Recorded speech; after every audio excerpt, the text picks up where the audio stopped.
What's going on? What's going on, man? Y'all know who it is. You know what it is, man. It's your boy Big June. I'm back with it. Here with another episode of Big June Sports Talk, man. Where sports discussion becomes sports debates and so on and so on, man. Where we discuss the good, the bad, and the ugly. Everything and anything in the sports world, I touch on this platform, man. Before I get this episode going off, man, hit that like button, hit the subscribe button, tell a friend, tell another friend, man. We could discuss it, debate it, however y'all want to go about it. When it comes to sports, everything and anything in the sports world, your boy Big June's going to touch. We could, you know, how I already mentioned it, man. You already know the mantra of the episode, of the show, of this platform. So, you know, there's a lot of good things going on in the sports world. Good, bad, ugly. That's how it is in the world, right? One of the good things is going on as far as the NBA. This is not an NBA episode. I just want to, you know, quick what's going on. Recap of stuff that's going on in the sports world, right? You know, the Phoenix Suns are about to be sold. That deal's about to be final with a new owner. So they get rid of a toxic, racist owner. And, you know, that should be good for the organization moving forward, right? So, you know, we also have a lot of these superstars or a lot of these players dropping some phenomenal scoring points. You know, there's no other way to go about that. You know what I mean? Dame Lillard last night. LeBron's been going on fire, but, you know, shout out to LeBron James, who's been doing it consistently for over 20 years, right? And he's about to become the all-time NBA scoring leader. So let me repeat that again. LeBron soon is, what, less than 200 points away from becoming the all-time scoring leader in NBA history. He's about to surpass Kareem Abdul-Jabbar. Shout out to Kareem, shout out to LeBron James, and we're all on the lookout, and we hopefully will see this milestone being eclipsed real soon. I did an episode on my Smokers Lunch podcast on Anchor app, and shout out to Anchor app, LeBron versus Jordan, that debate. And I'm looking to renew it here on this platform on YouTube, and want to see if someone wants to battle and discuss it, and we could go about it behind the scenes, and you could pick who you feel is the greatest between LeBron or Jordan. Say your piece, I'm going to say mine. It is what it is. That's the beauty of sports, right? But this episode right here isn't this episode. So again, shout out to LeBron James, shout out to Kareem Abdul-Jabbar, and the whole NBA in general, right? But, you know, on this episode, it's something that I've been ignoring. And I want to apologize for ignoring this sport. Because I did a couple of episodes prior from Anchor app to the YouTube. So, you know, once again, I want to apologize for neglecting boxing. Because, you know, boxing is a sport of mine. You know, some say I was born to be a boxer in my younger days. You know what I mean? But it is what it is. So now when you look at the landscape of boxing, I know a lot of fans were, you know, frustrated and disappointed that Terrence Crawford and ERROL Spence didn't get it together. They didn't get together this dotted line and give us fans what we've been dying to see. That matchup between the top two welterweights in that division, right? But it is what it is.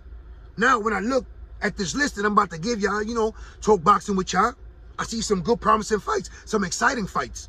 And when I'm going to give you a couple of rundown of those fights, and you tell me, what do you see in the future as far as the results of these fights, right? Let's set it off real fast. Because in March 25th, these two gladiators are going to get it in. And when I say gladiators, I'm talking about Caleb Plant and David Benavidez. Now, with the winner of this matchup, hopefully, securing that elusive fight with Canelo Alvarez. And shout out to Canelo. We all know he plans to fight twice a year like he normally does throughout his career, and Cinco de Mayo, so you can pencil that one in. But the question remains, will Canelo agree to fight the winner of Caleb Plant, which could be a rematch, because they have fought once already, or would it be David Benavidez? Now, Canelo has stated on numerous times that he won't fight a fellow Mexican boxer. However, if it's mandated, and David Benavidez does come out victorious in this matchup against Caleb Plant, how do you not see him getting in the ring with Canelo Alvarez? Or will Canelo relinquish the championships to continue marking on his words, saying that he would not fight a fellow Mexican boxer? Stay tuned for that, because there's a lot of interesting things going on as far as the boxing world in this year, 2023. Right? So now, this matchup right here caught my eye too. Vasily Lomachenko versus Devin Haney for all the straps, for the unification. So now, when Devin Haney defeated George Kambosos Jr., not once but twice, did that solidify his spot as that top cat in the division. No more Teofimo Lopez. Vasily Lomachenko was fighting for his country. Shout out to him for defending his home soil. But now, with this matchup, if Devin Haney does defeat Lomachenko, would that solidify his spot? Or would another be built-in excuse that Lomachenko hasn't fought and he's been at the front line as a soldier? But it is what it is. These are some of the top 2 in that division. And us fans, we crave for those fightings. We want to see those fights. So whether Lomachenko is sharp or not, you still got to give him his due for signing that on the dotted line, taking up that matchup, knowing that, you know what, he's fighting the unification for unification. He's fighting the undisputed champion of that division, whether he's an email champ or not, like some of these current boxers say about Devin Haney. But he's beaten the undisputed champion, which was George Kambosos Jr. Not once, but twice. So again, that matchup of Devin Haney and Lomachenko is real interesting moving forward. So now, when I mention this fight, because the winners of both these matchups get it in as well. Now, I haven't seen that it's written in stone yet, but all through social media, you do see that Tank Davis and Ryan Garcia are supposed to get it in April. Now, we also saw Tank Davis in his matchup a couple of weeks ago. But when will the social media champ, a.k.a. Ryan Garcia, step in the ring? He keeps talking about he wants Tank Davis. So sometimes you got to be careful what you wish for. No, a lot of people saying that he's going to outbox Tank Davis if they do get it in that fight. But remember, it only takes one punch in the mouth for the fight to swing in a different direction, right? So with that being said, if these two do get it into matchup and it's signed, sealed, and delivered for us fans, who do you see becoming the victor in that matchup of Tank Davis versus Ryan Garcia? Now, that sounds exciting. Let me say it again. Who comes out victorious in a matchup between Tank Davis and Ryan Garcia? I mean, us fans are starving to see these matchups. So now, like, when I backtrack, right? Now, I take a step back. Let's get back to ERROL Spence and Terrence Crawford for a second, right? What truly happened in negotiations between Terrence Crawford and ERROL Spence? Now, we both know they want to get paid the top dollar, and they both felt they were the top cat in the division, respectively. And if you listen to some of these commentators and analysts, such as Tim Bradley and these other guys, they're saying that ERROL Spence been ducking Terrence Crawford for years. And some will say that Terrence Crawford has been ducking ERROL Spence for years. So now, we haven't got the matchup we've been desiring. Us fans have been clamoring for this matchup. Yet, it's all smoke, right? It never came into fruition. However, that doesn't mean that it can't happen in the future. But as of right now, there's rumors of ERROL Spence and one-time Keith Thurman getting it in. So now, let me get into a little ERROL Spence for a second, right? You know, your boy Big June, you know, when it comes to those matches between Terrence Crawford and ERROL Spence, if it ever does come into fruition, I've already said it before and I'm going to state it again. Your boy June is going to roll with Terrence Crawford. So now, with being said, as far as ERROL Spence, shout out to him. And I know he is that man, right? In that boxing, in that division. But after his car accident, the inactivity or the lack of activity in the ring, it's going to come back to bite him. Since that car accident, he's fought Yordenis Ugas, excuse me if I pronounce his name wrong, and Danny Garcia. So now, it ain't no knock on both of those boxers, but we all know that they not the same level and caliber as a Terrence Crawford, as a Tank Davis, as a Vasily Lomachenko, right? So now, some of these boxers, you know, whether they voided it on purpose or not, it happens. When will we see ERROL Spence with a legitimate boxer in the ring? And we're not talking about an old Manny Pacquiao or none of that. We're talking about a primed, hungry, ready to go champion at his level, same age range and all that. I'm not questioning what he does. I'm saying since that car accident, that, you know, we're all happy that he was safe and still alive. But since that car accident, that inactivity and the caliber of fighters that he's boxed, it doesn't scream out like, yeah, I'm that man. I'm that dude. I deserve the bigger purse. I mean, this is just your boy Big June saying what I feel. But again, if that fight does come into fruition in the near future, your boy Big June's going to state it again. I'm rolling with Terrence Crawford in that one.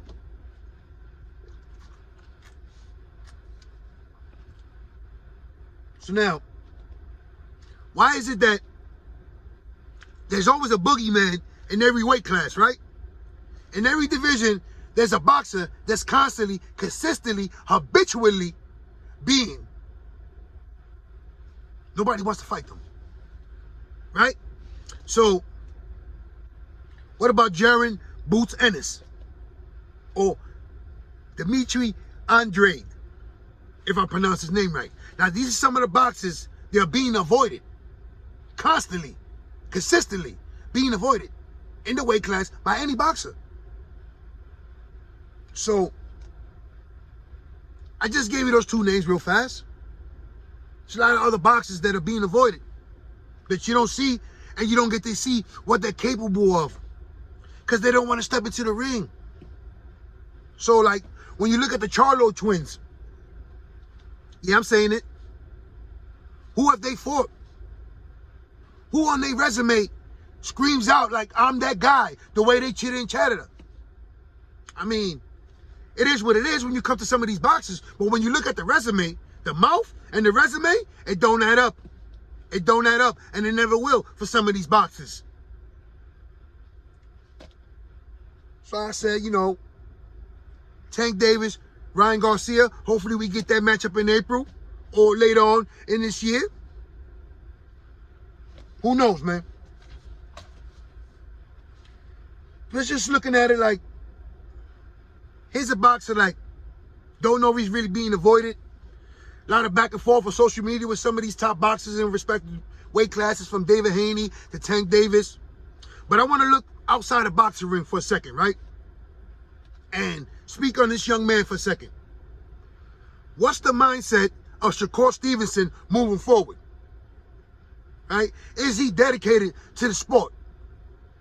You know, there's nothing wrong with enjoying the nightlife, but when you put yourself in possible harm's way, because we all know he was in the same location as, rest in peace, to Takeoff, when he was murdered that night in Houston.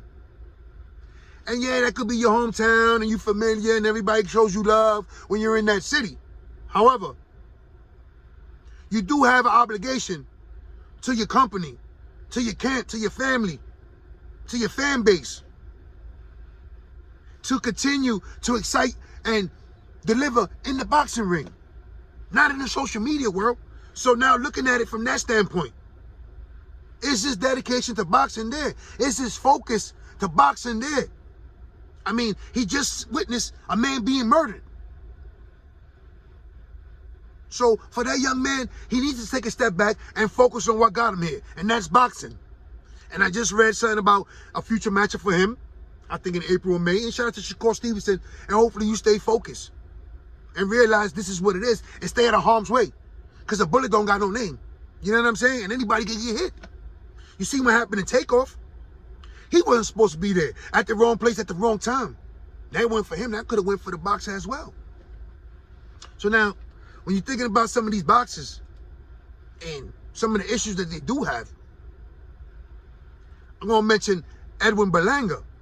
Right? And shout out to the hometown, young boy from the hometown, Brooklyn, New York. You see what it is. It's always going to be love.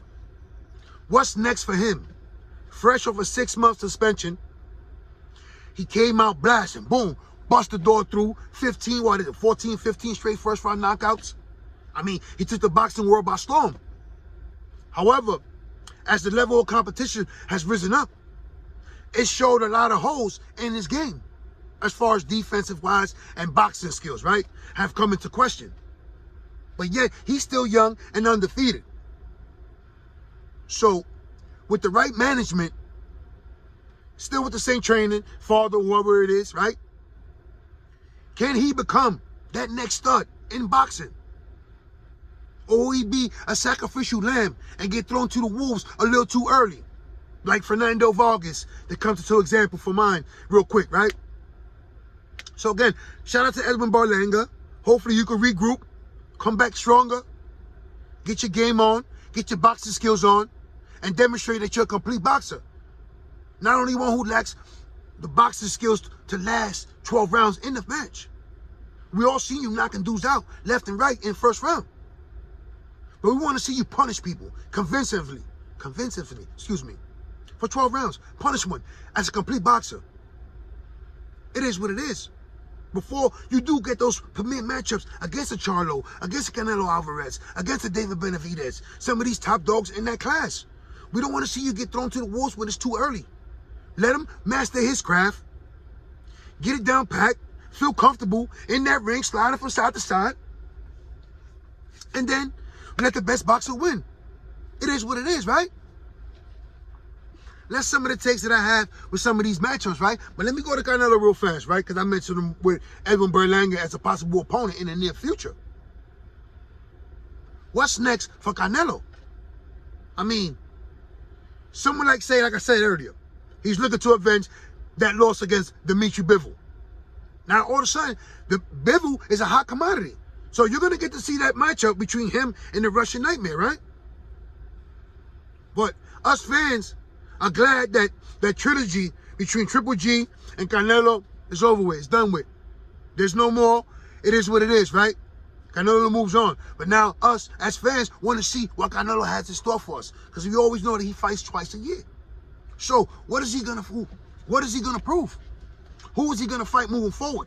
Is it going to be the winner of the Caleb Plant, David Benavidez matchup? Or would it be a rematch against Bivol to avenge that matchup? Now, that loss, right? They said if it does, him and Bivol do get it on, it'll be at a catch weight.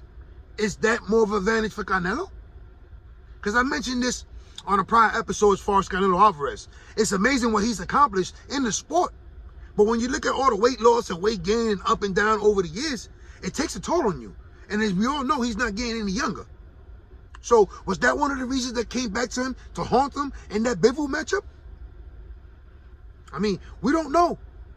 I'm just speculating, but, you know, going up in weight, going down in weight, got to take a toll on you, right? So looking at it from that aspect and knowing everything that's going on as far as Canelo, you look forward to him seeing those two fights, those two matchups, without a doubt. But would it be against David Benavidez if he wins that matchup against Caleb Plant?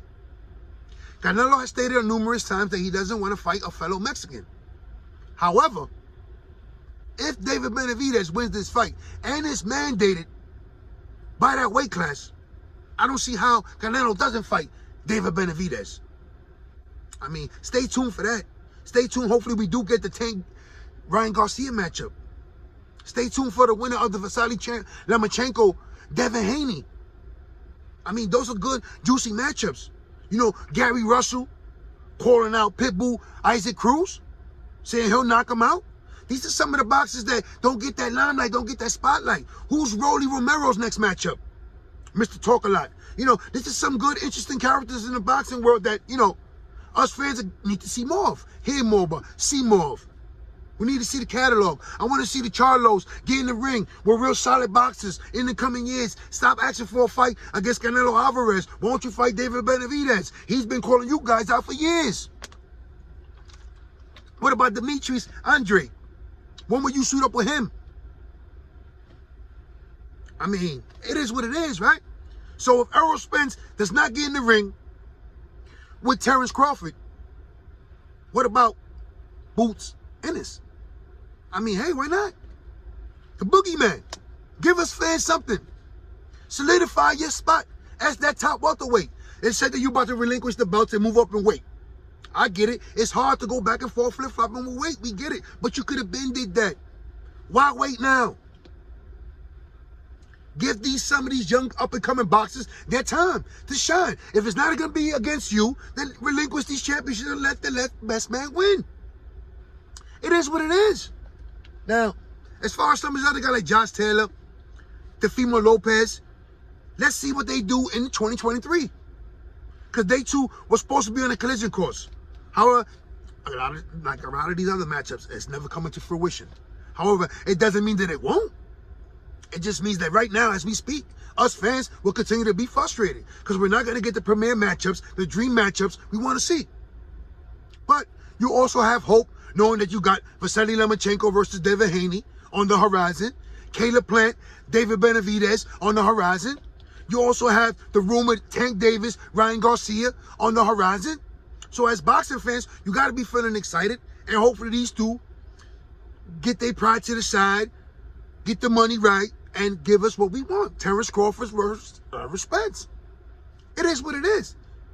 Listen, before I go, I want to apologize for the inactivity between episodes as far as me, as far as I go. But, you know, I was just dealing with a couple of things, and it is what it is. No biggie. But all my family and friends out there in New York, man, stay safe, stay sharp, stay blessed, stay alert, stay on point. All my family and a friend in Penn, couple of y'all got out. Hopefully y'all, couple of y'all about to get out. Hopefully the parole keep granting y'all and giving y'all another opportunity, right? But before I go, who you got on the championship games? I mean,